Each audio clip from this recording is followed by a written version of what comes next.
La historia oficial nos dice que los malísimos nazis, malhumorados, se despertaron un 1 de septiembre de 1939 e invadieron Polonia, tal como decía el cartel ese antiguo que nos estaban mostrando, desatando así la Segunda Guerra Mundial, que costó entre 60 y 80 millones de muertos, con los campos de concentración, las bombas, y que duró hasta 1945.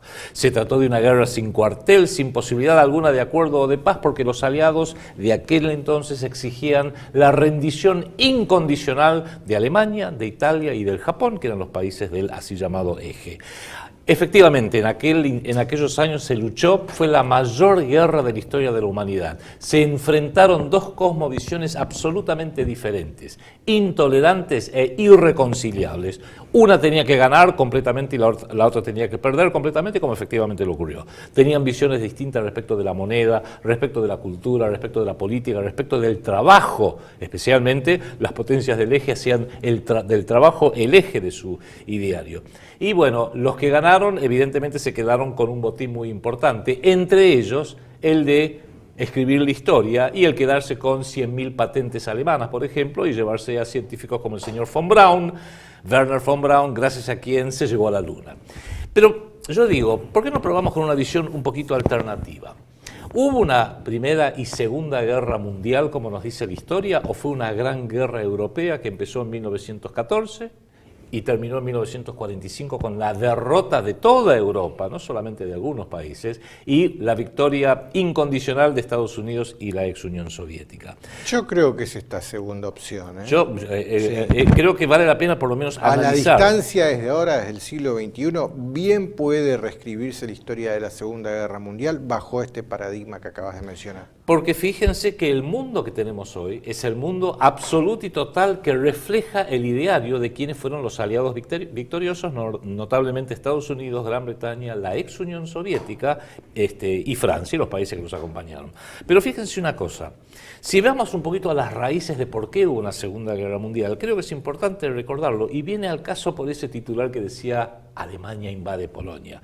En 1919 hubo una conferencia de paz después de la Primera Guerra Mundial en la cual a Alemania la destrozaron. Alemania había perdido la Primera Guerra Mundial. Le quitaron 1/3 de su territorio. Le quitaron todas las colonias de ultramar, mientras que las demás potencias como Francia, Bélgica, Holanda, Gran Bretaña las retuvieron.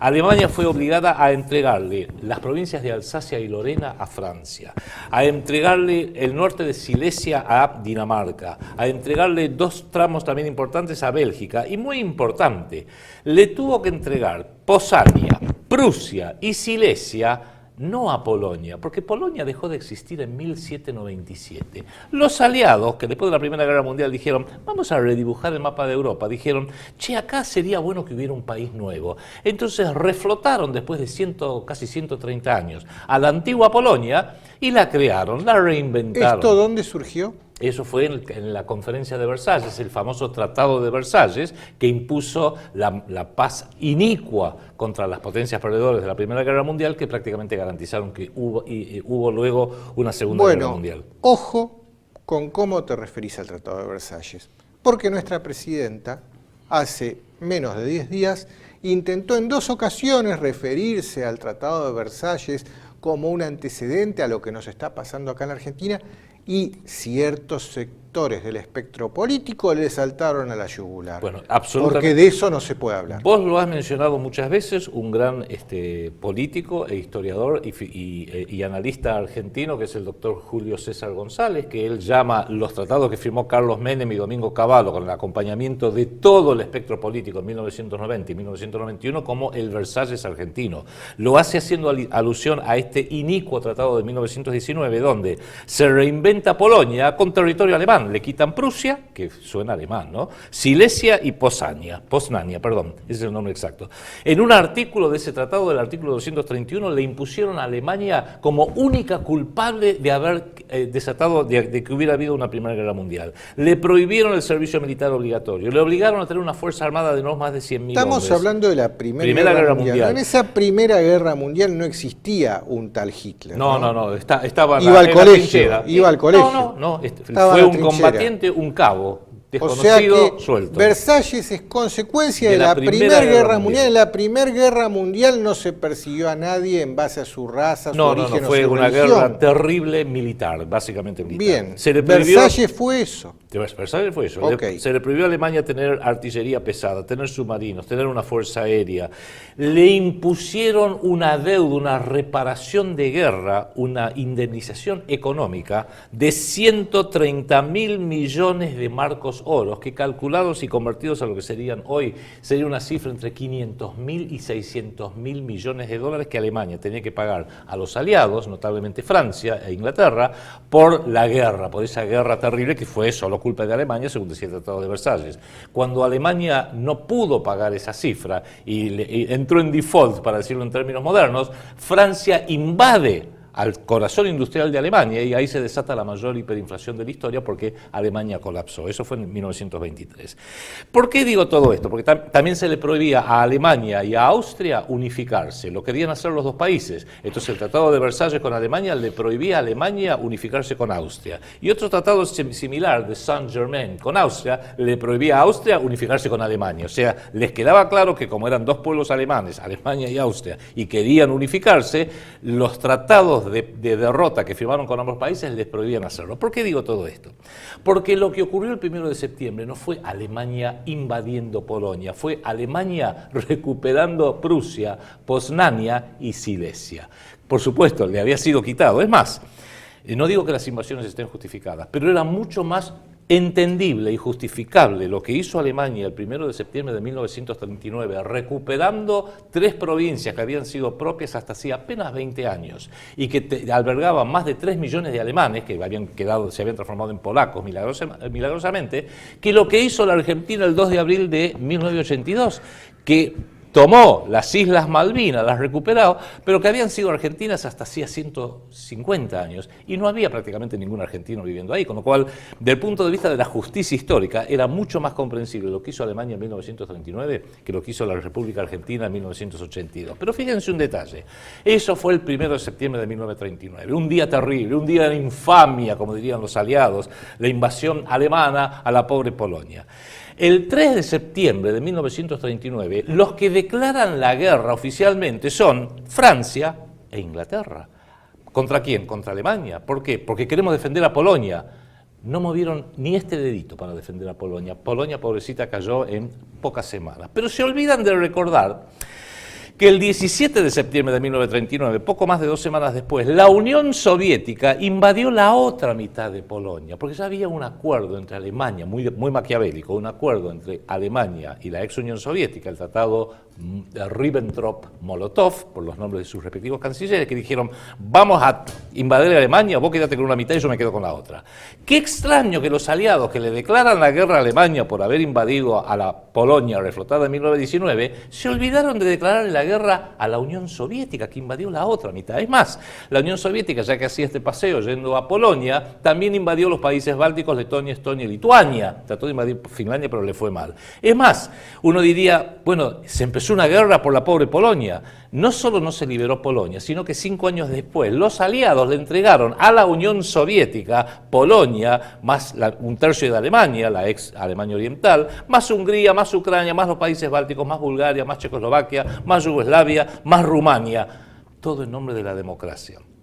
¿Por qué decimos esto? Porque una de las cosas que gana el que derrota a otro país es el derecho a escribir la historia, y aquellos que olvidan la historia necesariamente están condenados para revivirla. Yo sugeriría acá, y con esto redondeo, 2 cosas. En primer término, todos los que se interesen por estos temas, lean un libro que es absolutamente esencial. Se llama Derrota Mundial. Lo escribió un gran historiador mexicano de nombre Salvador Borrego, que acaba de cumplir 100 años, y el director de este canal, el licenciado Juan Manuel Soaje Pinto, participó justamente de una gran celebración que se hizo en su honor en México por sus 100 años. Escribió este y 51 títulos más, pero el libro Derrota Mundial, que explica nada más que la otra campana, nada más que eso, ya que la campana que tenemos de los aliados de Estados Unidos, Gran Bretaña, Francia y todos los que ganaron la Segunda Guerra, la escuchamos por todos lados, en documentales, en películas de Hollywood dramatizadas, en libros, en todos los los papagayos que acá repiten la misma campana, es bueno escuchar la otra. Y como argentinos esto es particularmente importante para nosotros y le voy a decir por qué.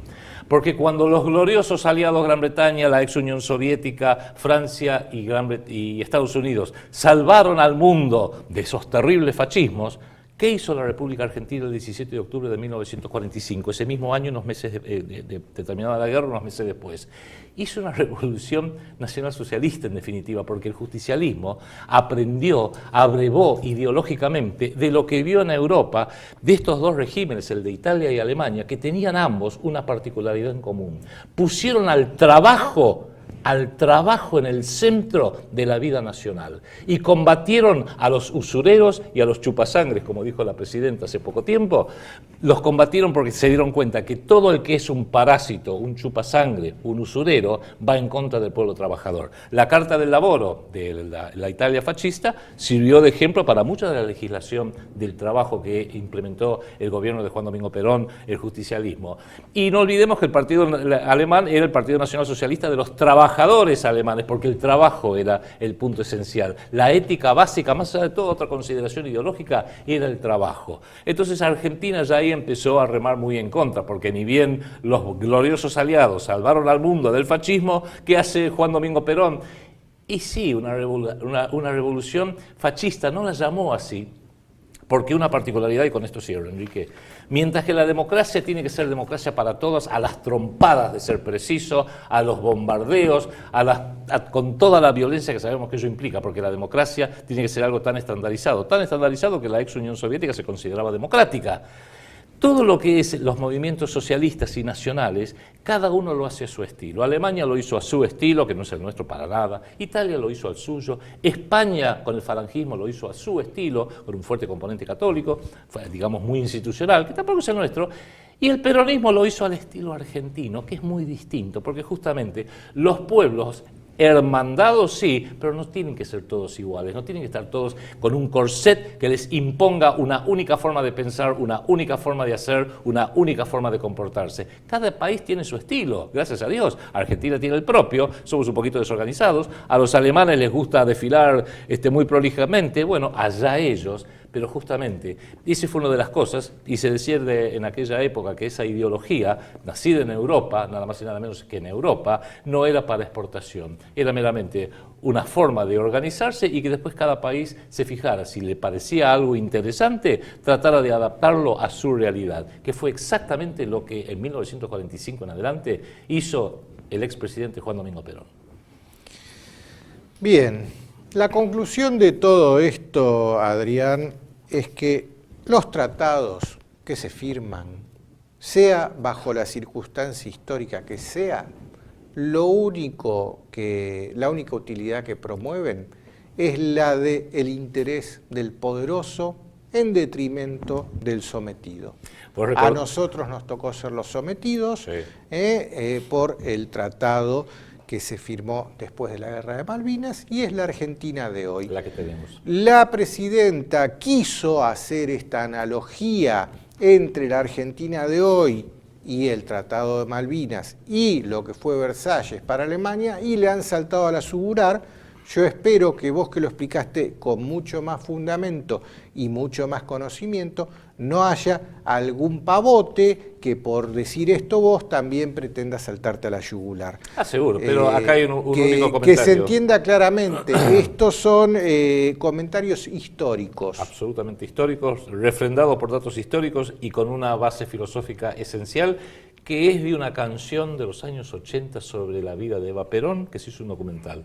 Si la historia la escriben los que ganan, eso quiere decir que hay otra historia. La verdadera historia, quien quiera oír, que oiga. Yo me considero en realidad un libre pensador y considero que el mundo indeseable que vivimos hoy mucho tiene que ver con el panorama, el esquema, el mapa conceptual que se figuró a partir del triunfo aliado en ese aspecto. Es decir, libertad económica, libertad de mercados, concentración de poder indiscriminado. A ver, Lucas, ¿está claro? Y hablemos sin tapujos, sin ambajes. Guste o no, creo que es una conclusión a la que forzosamente... Ellos fueron los responsables de reconfigurar el mundo. El mundo de hoy es el producto del 45. y que en el 45, gracias a la victoria Quien quiera pensar otra cosa... militar, Claro. gracias a la victoria aplastante en lo militar, se pudieron sentar las bases para para la mundialización y la consolidación de proyectos e instituciones que encarnaban esos proyectos que son preexistentes. Bueno, ahora, eso no significa... Este no es el mundo que yo quiero, a eso voy. Este claro, no es el después mundo está la discusión, que a mí me gusta. después está la discusión sobre el nacionalsocialismo o la discusión sobre, no sé, la Guardia de Hierro, la Legión del Arcángel San Miguel de Cornelio Celíaco Adriano Urbano, esa es o otra del discusión, falangismo en otra España. discusión. Esa Yo es la otra puse a modo de discusión que es ejemplo. histórica. Pero lo que no nos debe tapar el bosque, y yo creo que es una... Yo me acuerdo de un hombre que ha fallecido hace poco, un hombre católico, un pensador argentino, Aníbal D'Angelo Rodríguez, a quien no tuve gusto de conocer personalmente, pero leí varios de sus escritos, sus artículos, un tipo que me parecía muy lúcido, tengo algunos de sus libros, he leído algunos de ellos. Él decía, ¿para qué sirve, digamos, para qué se manipula, se instrumentaliza, digamos, aviesamente la memoria histórica relativa al nacionalsocialismo, por ejemplo, y a la Segunda Guerra Mundial, incluso incorporándole mentiras o tergiversaciones? ¿Pero para qué sirve? ¿Por qué se hace? No se hace por la muerte. Porque sirve para tapar, porque en definitiva se trata de hablar de un cadáver político. Claro. Pero se lo sigue pateando Se sigue sacando leña. y asusándolo como un fantasma, como si se tratara de un peligro real, a los efectos de no ver la problemática de hoy en día, o no verla con claridad, y a los efectos de deslindar responsabilidades. Porque lo cierto es que alguien tiene que responder por el mundo de porquería que tenemos hoy en día, independientemente de la discusión de cómo hubiera sido el mundo si el resultado de la Segunda Guerra Mundial hubiera sido otro. No fue otro, fue el que fue. Ahora, alguien tiene que responder por todo lo que ha venido sucediendo en los últimos 70 años, indistintamente de la otra, o independientemente de la otra Te discusión. agradezco porque no lo podría haber expresado mejor. La verdad es que interpretaste mi intención y mi idea y la profundizaste de manera Claro. muy enjundiosa.